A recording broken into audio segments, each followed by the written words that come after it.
മൈജി അടിച്ചു കയറിപ്പോ മെയ് 31 മുതൽ ശനി ഞായർ ദിവസങ്ങളിൽ വൈകുന്നേരം 6 മണിക്ക്.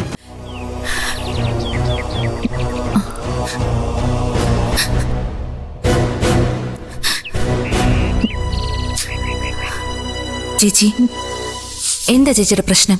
എന്ത് പ്രശ്നം? എനിക്കൊരു പ്രശ്നമില്ല എന്ന് ചേച്ചി പറഞ്ഞാൽ മതിയോ? ഞാൻ ഇന്നും ഇന്നലെയാണോ ചേച്ചിയെ കാണാൻ തുടങ്ങിയത്? സത്യം പറ, എന്താ ചേച്ചിയുടെ മനസ്സിൽ? ഒന്നുമില്ല മോളെ. ഞാൻ വിശ്വസിക്കില്ല. ദേ, ചേച്ചി എന്നോട് സത്യം പറഞ്ഞേ പറ്റൂ. ഇന്നലെ മുതൽ ചേച്ചിക്ക് എന്താ സംഭവിച്ചേ? ഒന്നുമില്ലാന്ന് ഞാൻ പറഞ്ഞില്ലേ? ചേച്ചി ചേച്ചി എന്റെ മുഖത്ത് നോക്കി പറ, ചേച്ചിക്കൊന്നും സംഭവിച്ചിട്ടില്ലെന്ന്. ചേച്ചി, എന്താ പറ്റിയേ?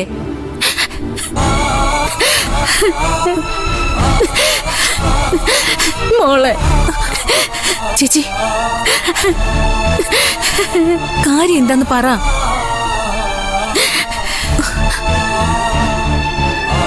പറ മോളെ, അത് ഞാൻ എങ്ങനെ പറയാ? പറഞ്ഞേ പറ്റൂ. ചേച്ചിക്ക് എന്താ പറ്റിയെന്ന് എനിക്കറിയണം. വേണ്ട, മോളൊന്നും അറിയണ്ട. മോള് മാത്രമല്ല, മോളുടെ മുത്തശ്ശി ഒന്നും അറിയാൻ പാടില്ല.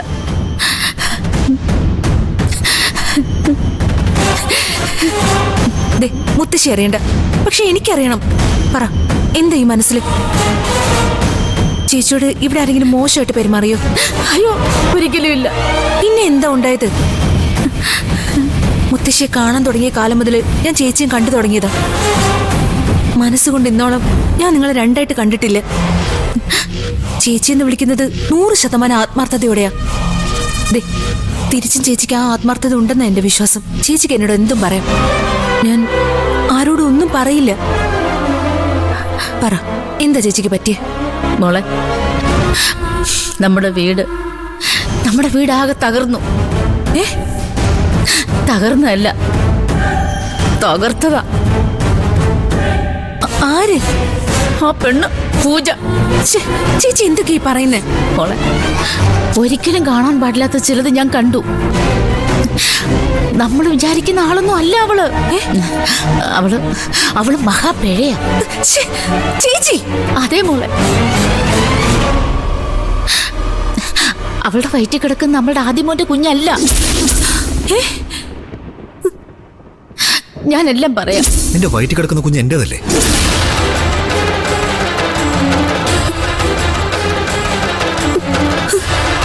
ഇതെന്റെ ഷാനുവിന്റെ.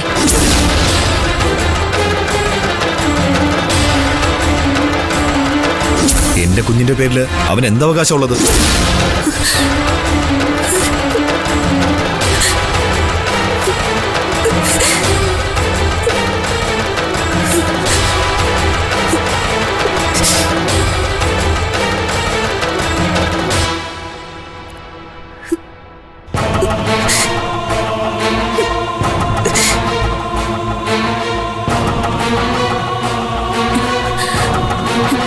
ചേച്ചി, ഈ കേട്ടതൊക്കെ സത്യമാണോ?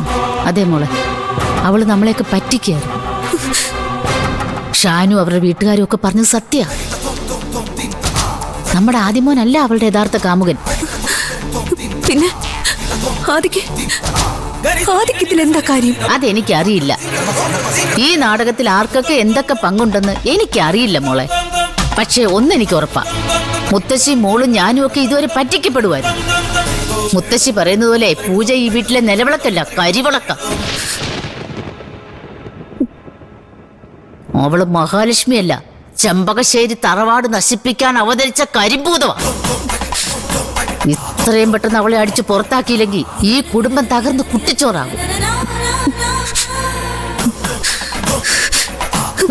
മോൾ എങ്ങോട്ട് പോകുന്നു? അവിടെ നിൽക്കേ. എത്രയും പെട്ടെന്ന് എനിക്ക് മുത്തശ്ശി വിവരം അറിയിക്കണം. എന്തിന്? മോള് പറഞ്ഞാൽ മുത്തശ്ശി വിശ്വസിക്കും തോന്നുന്നുണ്ടോ? മോളെന്നല്ല, സാക്ഷാൽ ദൈവം തമ്പുരാമെന്ന് പറഞ്ഞാലും മുത്തശ്ശി വിശ്വസിക്കാൻ പോകുന്നില്ല. ഈ ഭൂമിയിൽ മറ്റാരെക്കാട്ടിലും മുത്തശ്ശിക്ക് വിശ്വാസം പൂജയാ. സത്യം പറയുന്ന മോള് പുറത്താകും. കള്ളം കൊണ്ട് അഭിഷേകം നടത്തുന്ന അവൾ ഈ വീടിന്റെ അവകാശിയാകും. പാവം നടിച്ച് അവള് മുത്തശ്ശി ചാക്കിലാക്കി വെച്ചിരിക്കുമല്ലേ. പിന്നെ നമ്മൾ എന്ത് ചെയ്യും? തൽക്കാലം നമ്മൾ രണ്ടും അല്ലാതെ ഇത് മറ്റൊരാളറിയാൻ പാടില്ല. മുത്തശ്ശി അറിയാതെ വേണം ഇനി നമ്മളുടെ ഓരോ നീക്കങ്ങളും. ആർക്കും ഒരു സംശയം തോന്നാതെ നമുക്ക് അവളെ ചവിട്ടി പുറത്താക്കാം. ഇങ്ങനെ അതിനൊക്കെയുള്ള വഴി എന്തെങ്കിലും ഉണ്ട്. ഇന്നു മുതൽ ചെമ്പകശ്ശേരി തറവാട്ടിൽ അവളുടെ ജീവിതം കട്ടപ്പുകയായിരിക്കും. ആകാശത്തും താഴത്തും നിർത്താതെ നമ്മൾ അവളെ ഇടം വല ആക്രമിച്ചോണ്ടിരിക്കും. ഒടുക്കം ഗതിയില്ലാതെ അവള് തനിയെ ഇവിടുന്ന് ഓടി രക്ഷപ്പെടും. ഈ കുരുക്കിന്ന് ആദ്യമോനെ രക്ഷിക്കാൻ ഞാൻ നോക്കിയിട്ട് ഇതല്ലാതെ മറ്റൊരു വഴിയില്ല. ഹാമിമോൾ എന്റെ കൂടെ നിൽക്കണം.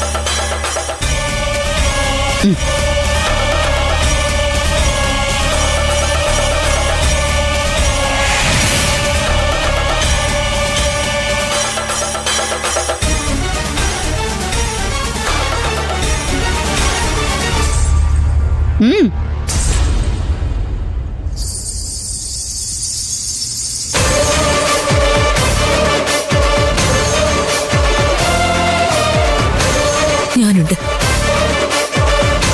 എന്തിനും ഏതിനും ഞാനുണ്ട്. അവളെ എത്രയും പെട്ടെന്ന് ഇവിടുന്ന് കെട്ടിക്കണം.